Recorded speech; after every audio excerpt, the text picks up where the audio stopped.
Assalamualaikum warahmatullahi wabarakatuh. Selamat siang, salam sejahtera bagi kita semua. Di sini saya ingin mempresentasikan tugas mata kuliah Teknologi Produksi Tanaman mengenai persiapan lahan kering, lahan basah, dan lahan suboptimal. Sebelum itu, izinkan saya untuk memperkenalkan diri saya terlebih dahulu.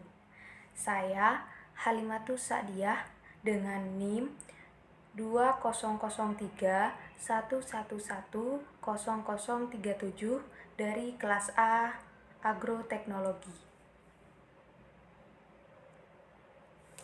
Pada pembahasan pertama, yaitu persiapan lahan, subpoin pertama, pengertian persiapan lahan, subpoin 2 adalah langkah-langkah mempersiapkan lahan.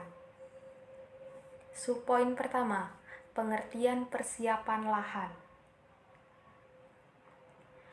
Persiapan lahan adalah membebaskan lahan dari tumbuhan pengganggu atau komponen lain dengan maksud untuk memberikan ruang tumbuh pada tanaman yang akan dibudidayakan.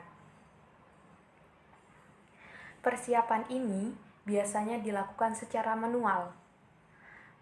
Biasanya juga pada setiap tanaman membutuhkan persiapan lahan yang berbeda-beda, bergantung dari komoditi yang akan dibudidayakan. Pelaksanaan persiapan dilakukan pada awal musim kemarau, yang bertujuan untuk menciptakan prakondisi agar kegiatan penyiapan lahan berjalan dengan lancar.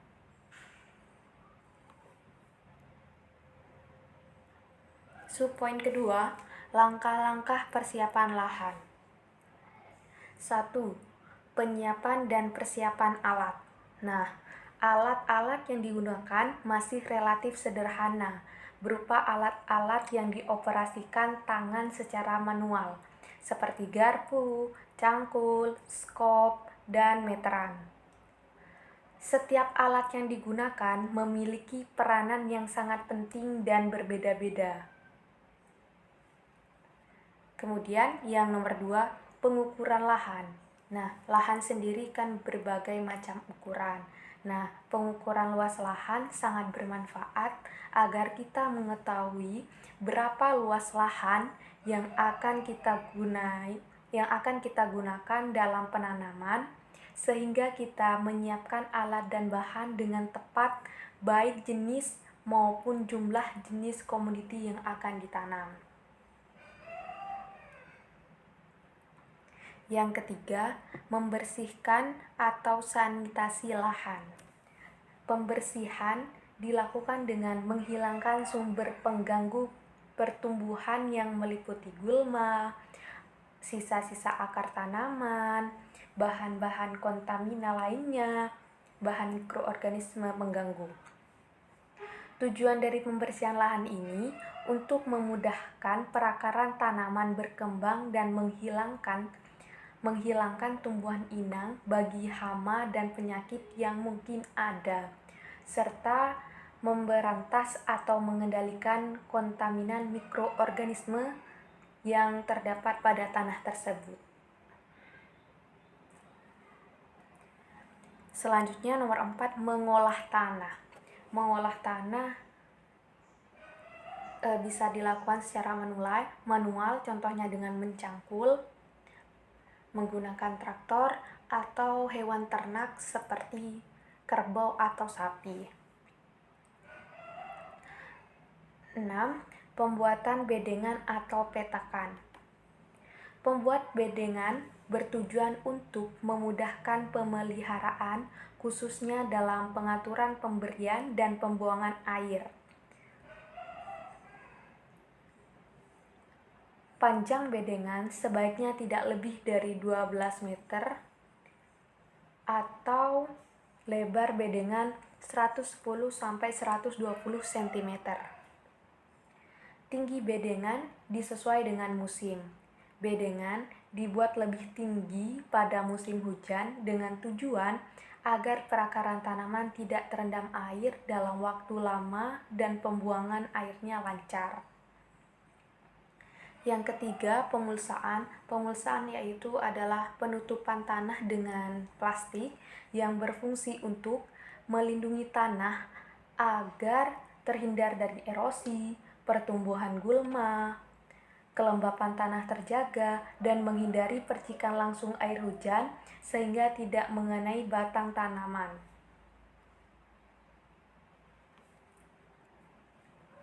Pembahasan yang kedua adalah pengertian. Pengertian dari lahan kering, lahan basah, dan lahan suboptimal. Yang pertama, lahan kering. Lahan kering adalah hamparan lahan yang tidak pernah digenangi atau tergenang air pada sebagian besar waktu dalam setahun.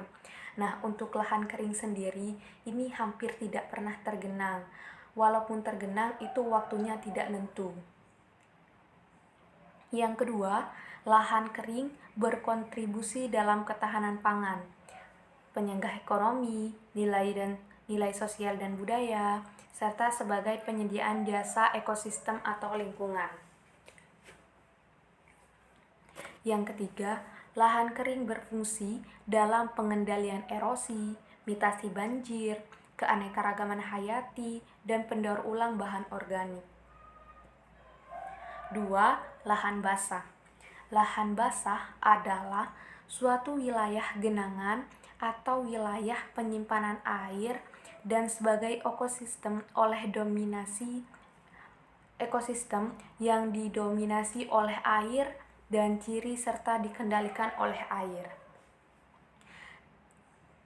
Contoh lahan basah, ekosistemnya seperti rawa, danau, sungai, hutan mangrove, hutan gambut, hutan banjir, limpasan banjir, pesisir, sawah, hingga terumbu karang. Lahan ini bisa ada di perairan tawar, payau, maupun asin. 3.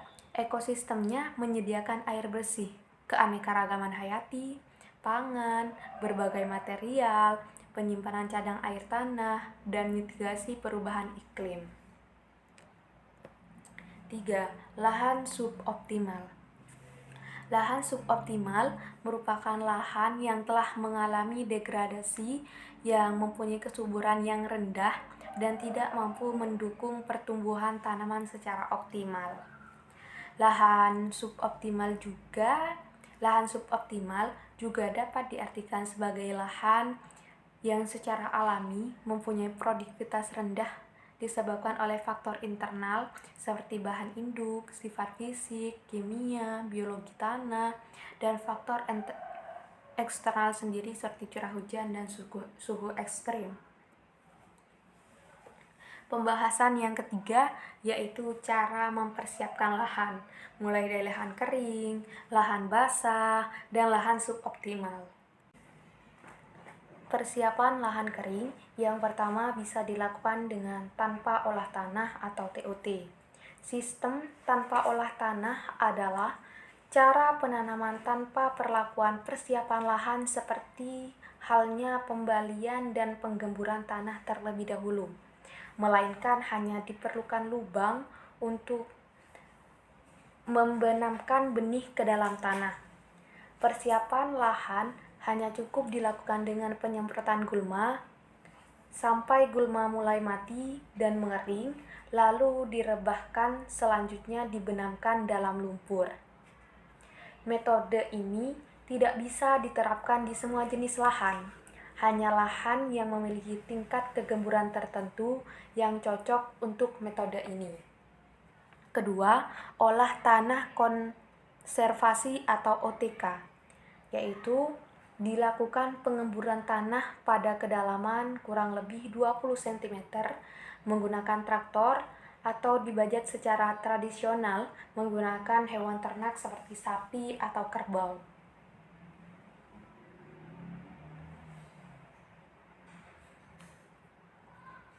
Selanjutnya, persiapan lahan basah. Lahan basah yang pertama melakukan pengeringan lahan. Nah, pengeringan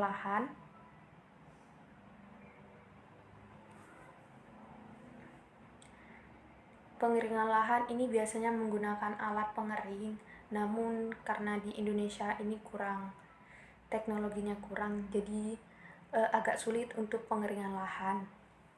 Yang kedua, melakukan pengelolaan air. Nah, pengelolaan air di sini bertujuan membantu sistem irigasi maupun pengairan di daerah lahan basah tersebut sehingga daerah di sekitar tidak kekurangan air bersih untuk kebutuhan penanaman atau budidaya. Yang ketiga, mempertahankan sistem ekonomi. Mempertahankan ekosistem alami. Nah, pada lahan basah ini di dalam ekosistem tersebut sudah ada air, tumbuh-tumbuhan. Nah, di situ tidak perlu dirusak, namun lebih dikembangkan lagi.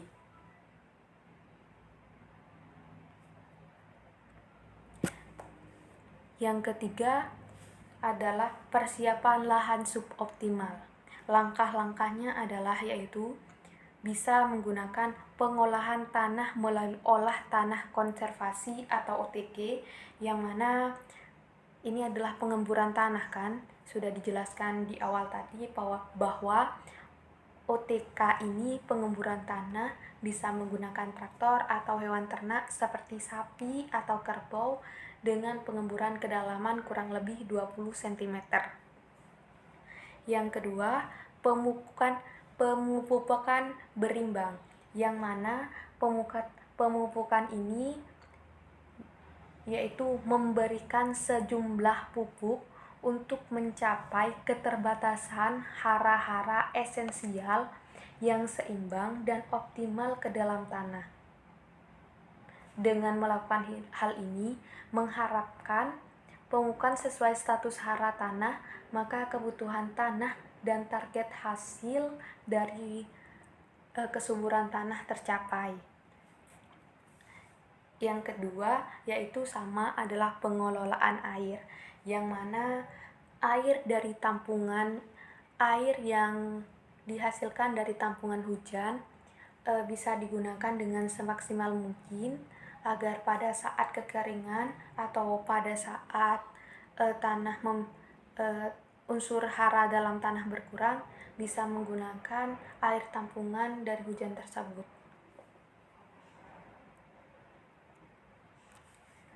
Mungkin ini saja yang bisa dapat saya sampaikan. Kurang lebihnya saya mohon maaf. Saya akhiri. Wassalamualaikum warahmatullahi wabarakatuh.